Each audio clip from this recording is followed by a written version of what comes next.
شريت كل منتج بيساعد على الشخير موجود في العالم، ورح نجربهم واحد واحد وننام باستخدامهم واحد واحد ونشوف إذا هل في حل حقيقي لهاي المشكلة. أكيد شفتوا فيديو إلي أنا بشخر قبل هيك. الموضوع صار كتير منتشر، ما في داعي حتى أحاول أخبيه. ومن وقت ما انتشر الموضوع والناس يبعثوا لي منتجات المفروض تساعدني بالشخير، بس بصراحة كل ما أجرب واحد على الفاضي ما بيشتغل. فعشان هيك في فيديو اليوم قررت أعمل معروف مع كل مشخرين العالم. إذا عندك صاحب أو أخ بشخر احضر هذا الفيديو، لأنه في هذا الفيديو رح أجرب كل منتجات الشخير عشان نشوف أي واحد فيهم رح يزبط.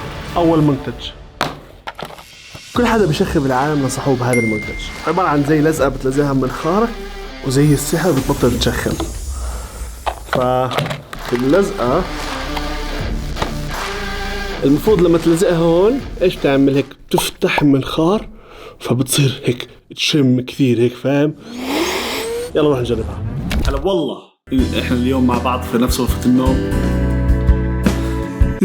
طبعا زوجتي صبت اضطرت تسافر على الامارات عشان تعمل اعلان، وانا كثير زعلان.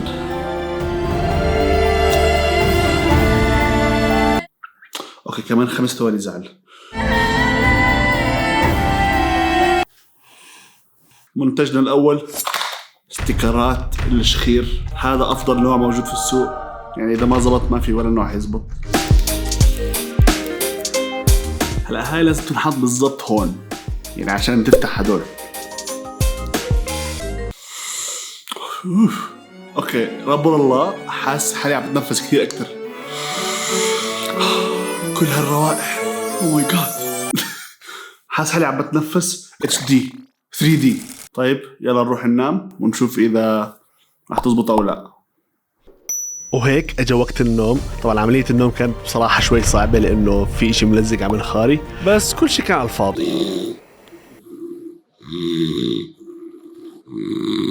فالمنتج الاول فشل، بس هل كل المنتجات هيك؟ المنتج الثاني والله ما بعرف ايش هاد يا زلمة، ايش هاد؟ زي اشي وات؟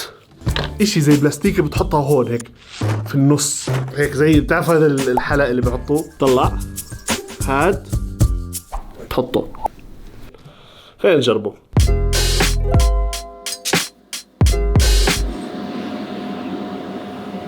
اوكي بصراحة الموضوع كثير مش مريح.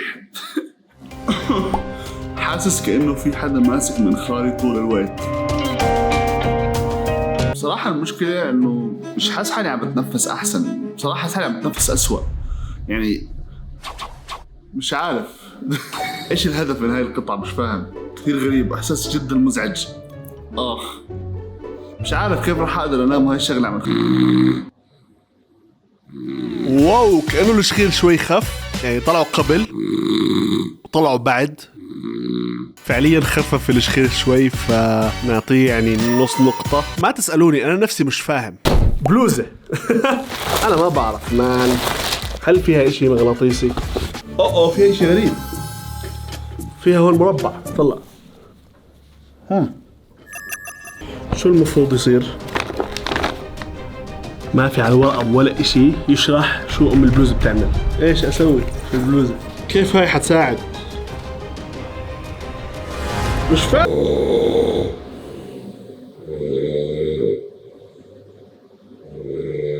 وهيك كمان منتج فاشل انضم للقائمة، اسمه تشين ستراب، يعني إشي عشان منطقة الضغط.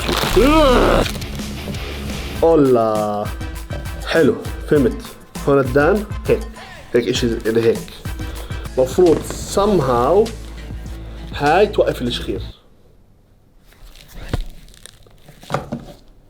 اوكي بس حابب احكي شغله قبل ما نجرب المنتج. تصوير هذا الفيديو كثير تعبني، لاني اضطريت انام واصحى وانام واصحى وانام واصحى مليون مره. فكل اللي بدي اياه منكم من باب الدعم انكم تشتركوا في القناه، لانه كمان 10 مليون في حفله معجنات، وحفله المعجنات هي حتكون على مستوى الوطن العربي. فاشترك يا عزيزي ويلا نكمل. مش عارف.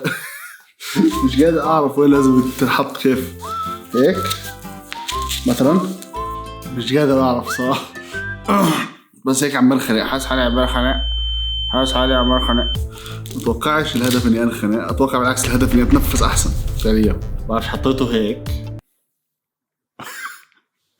يلا نروح ننام ونجرب. المنتج كانت نتيجته شوي غريبة، لأنه في البداية كان الوضع جدا هادي وبالمرة ما شخرت، بس بعد كم ساعة صرت أشخر شوي. بس بعديها فجأة ربنا الله في أعلى نقطة وصلتها كنت كثير أوطى من الإشي المعتاد علي، وبصراحة حسيت جسمي عم بيحارب القطعة عشان يشخر. رح أعتبر هذا المنتج منتج ناجح. هذا المنتج الباكجينج تبعه جبار، تحسه معمول دي رائع مدروس، مش هبل يعني، لا إشي مفهوم ومدروس، إشي للأسنان الواضح. يلا نفتحه بطريقة حضارية.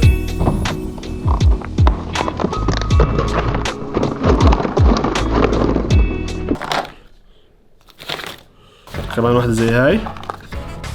ايه حبيبي لا تحكي لها لازم يكون جوا. لا هذا اشي للاسنان. لا هاي لازم يكون، مستحيل. معقول اشي زي هيك؟ موضوعها خطير صراحة، هاي اشي جدا خطير. يلا نجربها.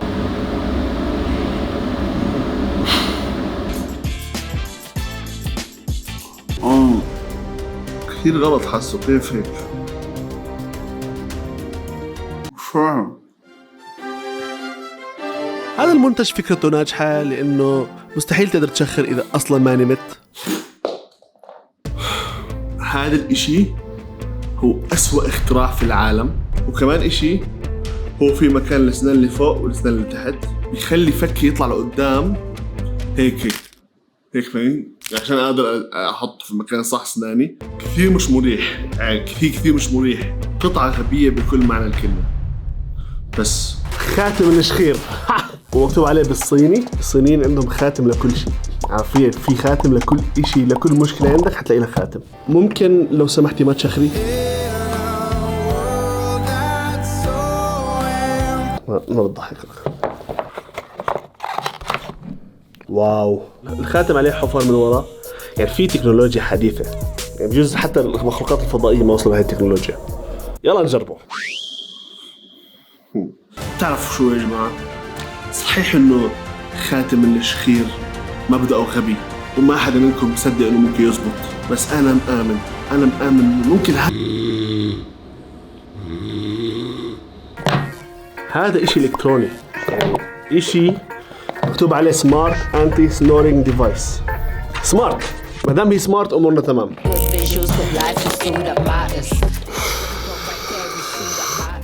سمارت اشحت ايه.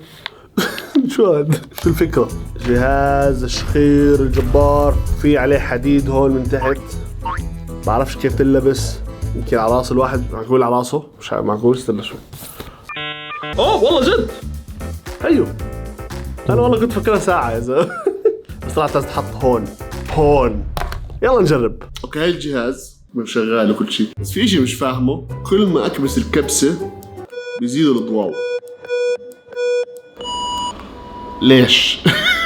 ايش اللي بيحاول يعمله الجهاز هذا؟ طب يلا نلبسه مبدئيا بعدين نحاول نفهم. كان هيك هون هيك، شغلته على الماكسيموم قوة ومش حاسس ولا شيء.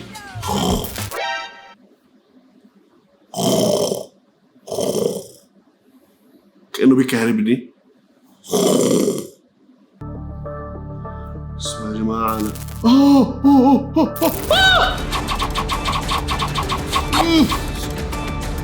أنا بكهرب ضعف القوة. مش فاهم أنا على أي أساس هو ليش بكهرب، ما بعرف.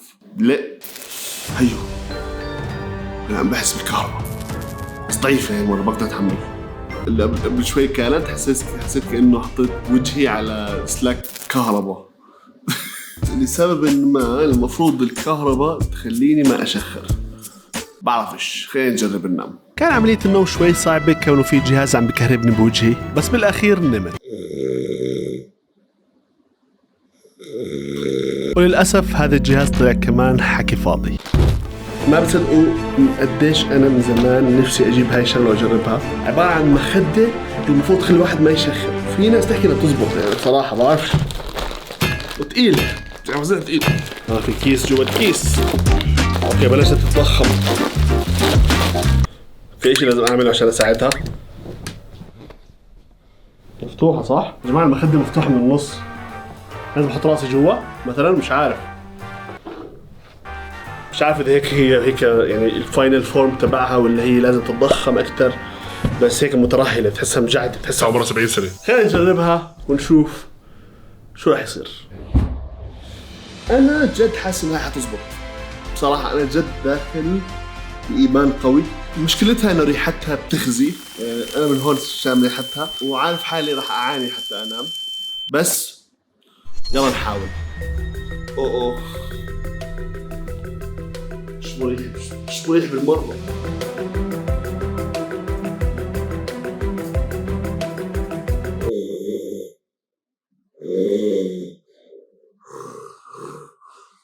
اوكي الشخير يمكن يكون خف بنسبة 10% بس، فبرضه بنعطي هذا المنتج نص نقطة. يعني بين كل المنتجات اللي جربناها في بس منتج واحد يعتبر شوي زبط، وفي منتجين يعني عليهم علامة استفهام، بس بشكل عام ما في ولا منتج قدر يخفي الشخير. هيك اعزائي المشاهدين انا ريحتكم منكم تجربوا كل هاي المنتجات. في اي منتج من هدول انت جربتهم؟ اكتب لنا بتعليق. خوارزميات اليوتيوب تحكي انه هذا الفيديو رح يعجبك لما تروح تجربه.